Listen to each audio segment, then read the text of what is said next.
اردو زبان صرف لفظوں کا ایک مجموعہ ہی نہیں بلکہ یہ تو ایک پوری تہذیب، ایک پورا کلچر ہے۔ تو چلیے آج اس کے کچھ رنگوں کو قریب سے دیکھتے ہیں، اس کے بڑے بڑے شاعروں سے ملتے ہیں، اس کے کچھ دلچسپ اصولوں کو سمجھتے ہیں اور روزمرہ کی باتوں میں چھپے محاوروں کے معنی تلاش کرتے ہیں۔ کبھی سوچا ہے کہ کسی بھی زبان کی جان، اس کی روح آخر کس چیز میں ہوتی ہے؟ کیا یہ وہ لوگ ہیں جو اسے بولتے ہیں، یا گرامر کے وہ اصول جو اسے ایک شکل دیتے ہیں، یا پھر وہ محاورے جو عام سے گفتگو ہیں بھی جان ڈال دیتے ہیں؟ دراصل سچ تو یہ ہے کہ زبان ان سب سے مل کر ہی بنتی ہے۔ تو آج ہم اردو کے انہی 3 پہلوؤں کو کھوجیں گے، اس کے ستارے، اس کے اصول اور اس کی کہانیاں۔ تو چلیے اپنے سفر کا پہلا پڑاؤ شروع کرتے ہیں، اور یہ پڑاؤ ہے اردو ادب کے ان ستاروں کے نام جن کی وجہ سے اس زبان کو ایک پہچان ملی۔ جب ہم اردو میں بچوں کے ادب کی بات کرتے ہیں تو ایک نام سب سے پہلے ذہن میں آتا ہے، اسماعیل میرٹھی۔ ان کی خاص بات یہ تھی کہ انہوں نے بچوں کے لیے اتنی آسان اور پیاری زبان میں نظمیں لکھیں کہ وہ آج تک، جی ہاں، آج تک ہمارے نصاب کا حصہ ہیں اور نہ جانے کتنی ہی نسلوں کی تربیت کا باعث بنی ہے۔ دیکھیے ادب صرف لکھنے لکھانے کا نام تو نہیں ہے نا؟ اسے آگے بڑھانا، اس پر تحقیق کرنا بھی اتنا ہی ضروری ہے، اور یہیں پر ذکر آتا ہے علامہ شبلی نعمانی کا۔ انہوں نے دارالمصنفین جیسے عظیم ادارے کی بنیاد رکھی۔ سوچئے، ایک ایسا تحقیقی ادارہ جو آج بھی علم و ادب کا ایک بہت بڑا مرکز مانا جاتا ہے۔ کہتے ہیں کہ فن اور احساس کی کوئی سرحد نہیں ہوتی، اور اس بات کا اس سے بڑا ثبوت کیا ہوگا کہ ایک پاکستانی شاعر اختر حسین جعفری ایک امریکی شاعر ایزرا پاؤنڈ کی موت پر ایک نظم لکھتے ہیں۔ نظم کا عنوان تھا، تجھ کو کس پھول کا کفن پہنائیں۔ یہ واقعی یہ بتاتا ہے کہ دکھ اور فن یہ زبان اور ملک کی قید سے بالکل آزاد ہیں۔ اچھا، تو ادیبوں اور شاعروں کی دنیا سے نکل کر اب ذرا زبان کے انجن روم میں جھانکتے ہیں، مطلب وہ اصول، وہ قواعد جن پر یہ پوری زبان کی عمارت کھڑی ہے۔ یہ نام تو سنے ہوں گے، ابو قاسم، ام کلثوم۔ کبھی غور کیا کہ ان میں کیا چیز ایک جیسی ہے؟ چلے میں بتاتا ہوں، ان سب ناموں کا تعلق کسی نہ کسی رشتے سے ہے۔ تو جناب، اس طرح کے ناموں کو جو ماں، باپ، بیٹے یا بیٹی کی نسبت سے رکھے جائیں اسے کہتے ہیں کنیت۔ یہ عربی سے اردو میں آیا ہے، جیسے ابو قاسم کا سیدھا سا مطلب ہے قاسم کا باپ۔ کتنا دلچسپ ہے نا؟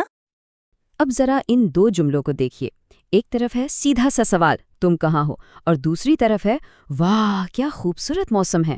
انداز میں فرق تو صاف ظاہر ہے۔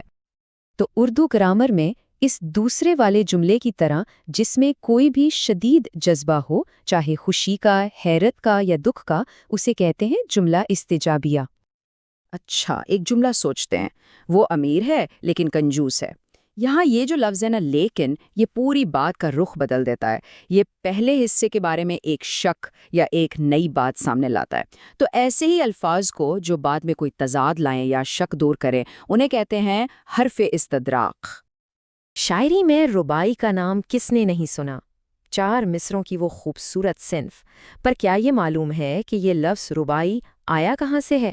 تو جناب، یہ لفظ اصل میں عربی زبان کا ہے اور اس کا تعلق 4 کے عدد سے ہے۔ چلیں جی، اب آتا ہے ہمارے سفر کا سب سے مزیدار، سب سے رنگین حصہ، یعنی محاوروں کی دنیا۔ وہ دنیا جہاں الفاظ کے معنی کچھ اور ہوتے ہیں اور مطلب کچھ اور۔ شروع کرتے ہیں ایک بہت ہی عام سی لیکن ہماری ثقافت میں گہری جڑی ہوئی چیز سے، پاندان۔ یہ کیا ہوتا ہے؟ بالکل سیدھا سا جواب ہے، پان رکھنے کی ڈبیا یا ڈبہ۔ لیکن یہ صرف ایک ڈبہ نہیں، یہ ہماری تہذیب اور روایت کا ایک اہم حصہ رہا ہے۔ اچھا، اب ایک کہاوت سنیں، آج مرے کل دوسرا دن۔ سننے میں تو بڑا سادہ سا جملہ ہے، لیکن اس کے پیچھے زندگی کا ایک بہت گہرا فلسفہ چھپا ہے۔ کیا ہو سکتا ہے؟ اس کا مطلب ہے زندگی عارضی ہے۔ یہ کہاوت ہمیں یاد دلاتی ہے کہ کسی کے جانے سے دنیا نہیں رکتی، زندگی چلتی رہتی ہے، فانی ہے، ناپائیدار ہے۔ چلیں، اب ایک اور بڑا دلچسپ محاورہ ہے، الچار پھچھاڑنا۔ سننے میں تھوڑا عجیب ہے نا؟ کیا مطلب ہو سکتا ہے اس کا؟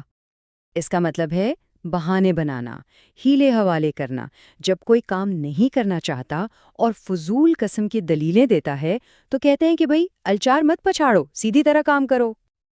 اردو زبان میں طنز کا بھی اپنا ہی مزہ ہے، اور اس کی ایک بہترین مثال یہ کہاوت ہے، پڑھے نہ لکھے نام محمد فاضل۔ اس سے کیا مراد ہے؟ مطلب یہ کہ قابلیت کچھ بھی نہیں لیکن نام بہت بڑا ہے۔ یہ اس شخص پر طنز ہے جس کا نام تو فاضل یعنی ایک بہت بڑا عالم ہو، لیکن علم کے نام پر وہ بالکل کورا ہو۔ اور اب آتے ہیں آخری اور شاید سب سے زیادہ استعمال ہونے والے محاورے پر، آگ لگنے پر کنواں کھودنا۔ یہ محاورہ تو سب نے سنا ہوگا، لیکن یہ اپنے اندر ایک بہت بڑا سبق رکھتا ہے۔ اس کو ذرا 3 حصوں میں توڑ کر سمجھتے ہیں، ٹھیک ہے؟ پہلا، ذرا تصور کیجئے ہر طرف آگ لگی ہے اور کوئی اس وقت کنواں کھودنے کی کوشش کر رہا ہے۔ بے وقوفی ہے نا؟ دوسرا، اس کا مطلب کیا ہوا؟ مطلب یہ کہ مصیبت سر پر آ جانے کے بعد اس کا حل ڈھونڈنا۔ اور تیسرا اور سب سے اہم، اس کا سبق یہ ہے کہ ہمیشہ پہلے سے تیاری کرنی چاہیے، دور اندیشی سے کام لینا چاہیے۔ تو اردو زبان کا یہ مختصر سا سفر یہیں پر ختم ہوتا ہے، لیکن جاتے جاتے ایک سوال چھوڑے جا رہا ہوں۔ آخر کسی بھی زبان کی اصل کہانی، اس کی روح ہمیں کہاں ملتی ہے؟ کیا اس کے شاعروں کے کلام میں، اس کے گرامر کے سخت اصولوں میں، یا پھر لوگوں کی زبان پر چڑھے ان محاوروں اور کہاوتوں میں؟ سوچیے گا ضرور۔